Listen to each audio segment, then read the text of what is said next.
안녕하세요. 네, 오늘은 세계일 기독사회문화원 정기총회가 있는 날입니다. 그래서 세계일 기독사회문화원과 세계일 교회의 의미를 이상하시겠지만 영화 1987의 메시지와 연결지어서 생각해 보고자 합니다. 영화 1987 보신 분들 많으시죠? 저도 새해 첫날 가족들과 함께 보았습니다. 그날이 휴일이긴 했어도 1987을 상영하는 집 근처 극장들에서 표가 거의 매진될 정도로 반응이 뜨거웠습니다. 개봉한 지 한 달도 되지 않았는데 벌써 지난주에 600만이 넘는 관객을 이제 끌어모으고 있습니다. 게다가 청소년, 청년층부터 중장년층, 노년층까지 여러 세대의 고른 관심과 사랑을 받고 있어 가히 국민 영화라고 불러도 지나치지 않을 것 같습니다.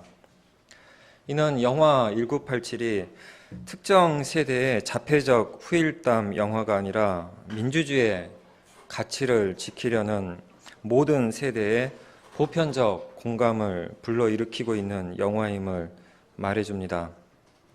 책상을 탁 치니 억하고 죽었다. 그런 궤변을 공식 발표로 내놓을 만큼 무지막지한 독재의 억압이 기승을 부리던 시절에 민주주의의 여린 싹을 튀어낸 이들도 소수 비범한 혁명가들이 아니라 영화 속 대학생 연희처럼 두려워하고 회의하면서도 역사의 광장에 뛰어든 평범한 시민들이었습니다. 그래서 우리가 정말 기억하고 고마워해야 할 1987의 진정한 주인공은 무수한 연희들입니다. 그런데 저는 영화 1987을 보는 내내 마음이 무척 불편했습니다. 1987년에 젊은 나에게 너무 미안해서였습니다. 그 시대에 저는 세상을 바꿀 수 있다는 믿음과 희망으로 치열하게 싸우고 치열하게 살았지만 그 후 지금껏 저는 그리 잘 산 것 같지 않아서입니다. 만약 1987년 이후에도 제가 그리고 우리가 그 시절 가졌던 믿음과 희망을 그대로 갖고 살았다면 오늘의 세상은 지금과 같지 않았을 겁니다. 아마도 세월호 사고는 있었을지 몰라도 세월호 참사는 없었을 겁니다. 아마도 가난은 계속 존재했겠지만 이토록 불평등하고 이토록 갑질이 판치는 억울한 세상은 아니었을 겁니다. 청년들은 세대적 특성인 불안을 지금도 여전히 느꼈겠지만 M4세대, 흑수저, 실신세대, 지옥고, 헬조선 같은 참담한 처지로까지 내몰리지는 않았을 겁니다. 사회적 아픔은 계속 있었겠지만 그 고통을 함께 나눌 공동체가 있어 이렇게 외롭고 이렇게 괴롭진 않았을 겁니다. 그래서 그 시대의 젊은 나에게, 그 시대의 젊은 우리에게, 그리고 오늘의 젊은이들에게 너무 미안한 마음이 들었던 겁니다. 그렇게 영화를 보면서 한 시민으로서 느낀 것이 미안함이라면 한 종교인으로서 느낀 것은 부끄러움입니다. 영화 1987은 오늘의 교회를 비판적으로 성찰하게 해주기 때문입니다. 영화는 불교 사찰, 천주교 성당, 개신교 교회를 큰 비중으로 보여줍니다. 이는 당시의 종교가 한국 사회 민주화에 중요하게 기여했음을 나타냅니다. 특히 개신교 교회의 역할이 컸습니다. 실제로 550 독재 정권이 받아쓰기식 보도 지침으로 언론을 통제하고 야만적이고 노골적인 경찰 폭력으로 민주 세력을 억압하던 시대에 가난하고 약하고 억울한 이들이 교회를 찾아와 도움을 구하고 도움을 얻었습니다. 영화 1987에 나오는 향림교회는 60 민주화 운동의 물꼬를 튼 민주헌법쟁취 국민운동본부 발기인 대회가 열렸던 곳이고, 영화에는 나오지 않지만 종로 5가 기독교회관은 1970년대부터 노동자, 농민, 도시빈민, 양심수 가족이 찾아와 불의를 폭로하고 정의를 부르짖던 곳이었습니다. 박종철 열사의 죽음 소식이 알려졌을 때도 그리스도인들은 즉각적으로 행동에 나섰습니다. 한국 기독학생회 총연맹 학생들은 최초 보도가 있은 바로 다음 날인 1987년 1월 16일 박종철 형제의 죽음을 애도하며 살인 정권의 회개를 촉구하는 철야 기도회를 개최했고, 며칠 뒤 1월 22일에 한국 기독청년협의회와 함께 기독교 회관에서 추모 예배를 드리고 가두 시위에 나서다 경찰과 충돌했습니다. 이와 같은 그리스도인들의 용기 있는 행동이 있었기에 박종철 열사의 죽음은 그 시대 또 하나의 의문사로 남지 않고 민주주의의 불씨로 부활하게 된 것입니다. 이처럼 그 시대의 교회는 오늘 함께 부른 찬양의 노래말처럼 우는 자, 눌린 자의 피난처요 의지처였습니다. 그런데 이런 역사의 기억은 지금의 제가 젊은 시절의 저에게, 오늘의 우리가 어제의 우리에게 미안함을 느끼듯이 교회에 대한 자랑스러움보다는 부끄러움을 더 느끼게 합니다. 1987년 이후의 교회가 1987년의 교회만큼 사회적 고통에 민감하게 반응하며 책임있게 참여했다고 자신있게 말할 수 없기 때문입니다. 언제부턴가 우리 사회의 억울하게 고통받는 이들은 더 이상 교회를 찾아오지 않습니다. 사정은 가톨릭의 명동성당도 불교의 조계사도 크게 다르지 않은 것 같습니다. 오늘의 종교, 오늘의 교회는 고통받는 이들의 피난처와 의지처가 되어주고 있지 못한 것입니다. 심지어 세월호 유가족과 성소수자처럼 이 시대에 고통받는 이들이 오히려 교회에서 상처받고 교회를 떠나는 지경이 되었습니다.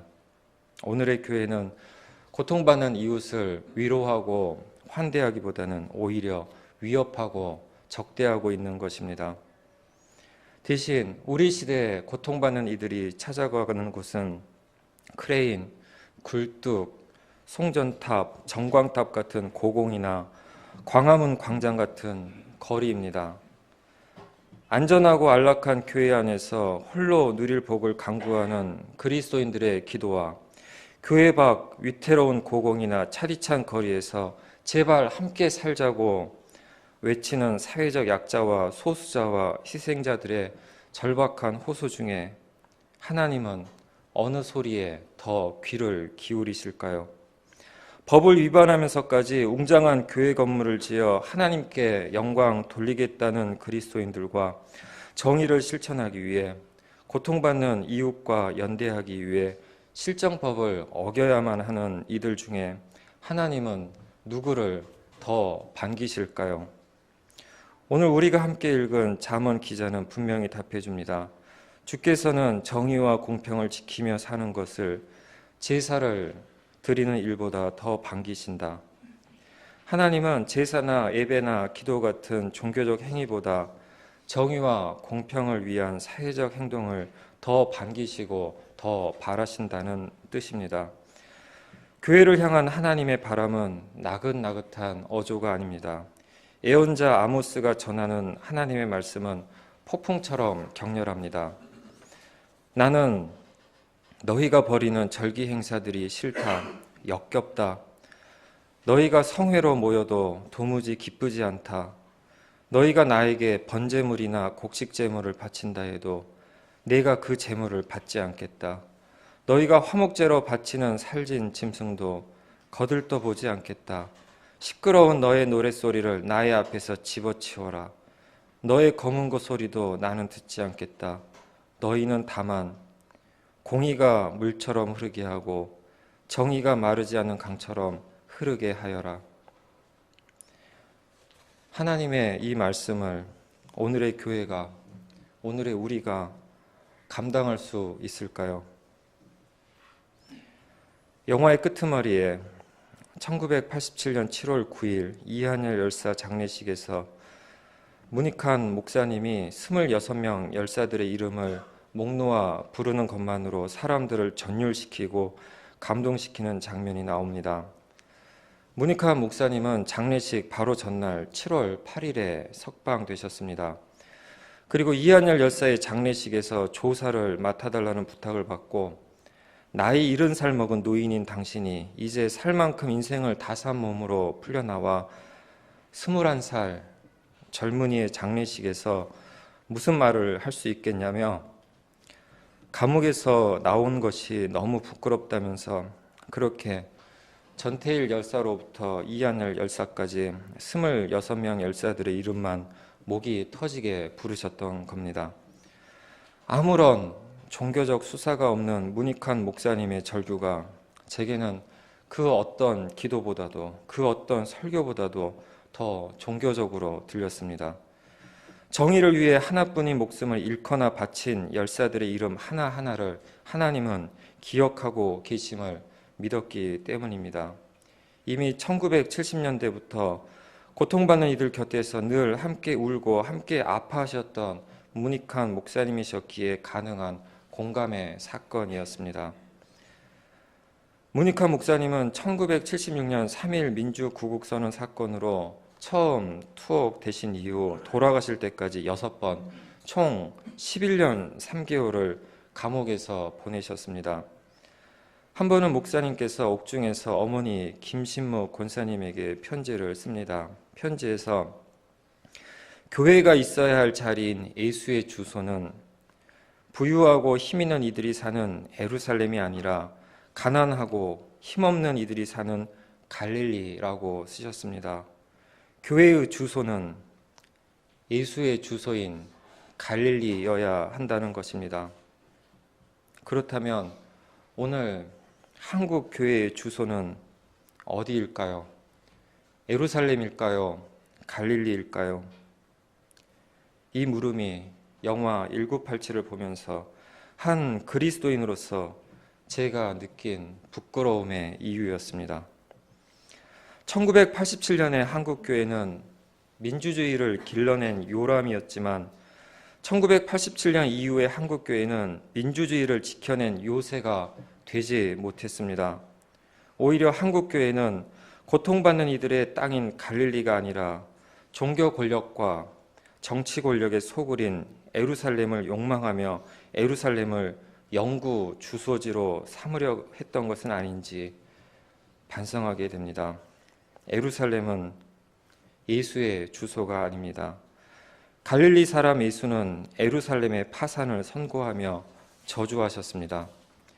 예루살렘아, 예루살렘아, 애언자들을 죽이고 너에게 파송된 사람들을 돌로 치는구나. 암탉이 병아리를 날개 아래에 품듯이 내가 몇 번이나 너희 자녀를 모아 품으려 하였더냐. 그러나 너희는 원하지 않았다. 보아라. 너희의 집은 버림을 받아서 황폐하게 될 것이다. 내가 너희에게 말한다. 너희가 주님의 이름으로 오시는 분은 복되시다 하고 말할 그때까지 너희는 나를 다시 보지 못할 것이다. 예수께서는 예루살렘에서는 다시는 당신을 못 볼 것이라고 하셨습니다. 그런데도 예루살렘에 남겠다고 고집하는 교회의 주소가 어떻게 예수의 주소일 수 있을까요? 어떻게 예수의 교회일 수 있을까요?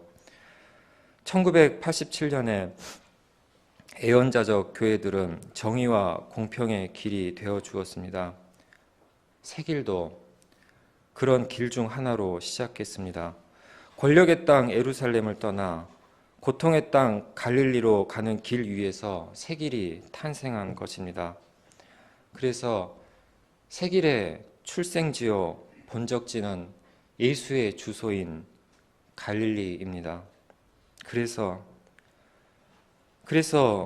오늘 우리는 더 깊은 부끄러움 속에 스스로에게 묻지 않을 수 없습니다. 우리의 현주소는, 새 길의 현주소는 어디입니까? 2016년 겨울과 2017년 봄 사이 우리는 1987년 여름의 열기를 다시 경험했습니다. 이제는 머리가 희끗희끗해진 어제의 연희들이 다시 광장으로 나왔고 그들과 함께 오늘과 내일의 연희들이 어깨를 나란히 하고 한 목소리로 민주주의를 외쳤습니다. 이 시대의 시민은 민주주의의 원래 주소지를 되찾아가고 있습니다. 이제는 교회도 교회의 본래 주소지, 예수의 주소지 갈릴리로 돌아가야 하지 않을까요? 1987년엔 교회가 사회의 길이 되어 주었다면 오늘날은 사회가 교회의 길이 되어 주고 있습니다. 그리스도인은 먼저 이 시대를 향한 미안함과 부끄러움으로 참여하고 시민이 촛불로 내고 밝혀준 길을 따라 다시 예수의 주소, 다시 교회의 주소인 갈릴리로 돌아가야 할 것입니다. 세길교회와 세길기독사회문화원의 소명도 겸손히 용기 있게 갈릴리로 돌아가는 작은 길이 되는 것이 아닐까요? 갈릴리에서 우리보다 먼저 가셔서 우리를 기다리고 계신 예수를 만나는 기쁨을 우리 모두 한 공동체로서 누릴 수 있기를 간절히 소망합니다.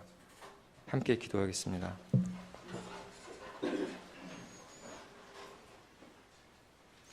그때 예수께서 그 여자들에게 말씀하셨다. 무서워하지 말아라. 가서 나의 자매 형제들에게 갈릴리로 가라고 전하여라. 그러면 거기에서 그들이 나를 만날 것이다. 주님, 우리를 당신이 계신 갈릴리로 이끄소서. 그곳에서 당신을 만나게 하소서. 갈릴리 사람 예수 이름으로 기도합니다. 아멘.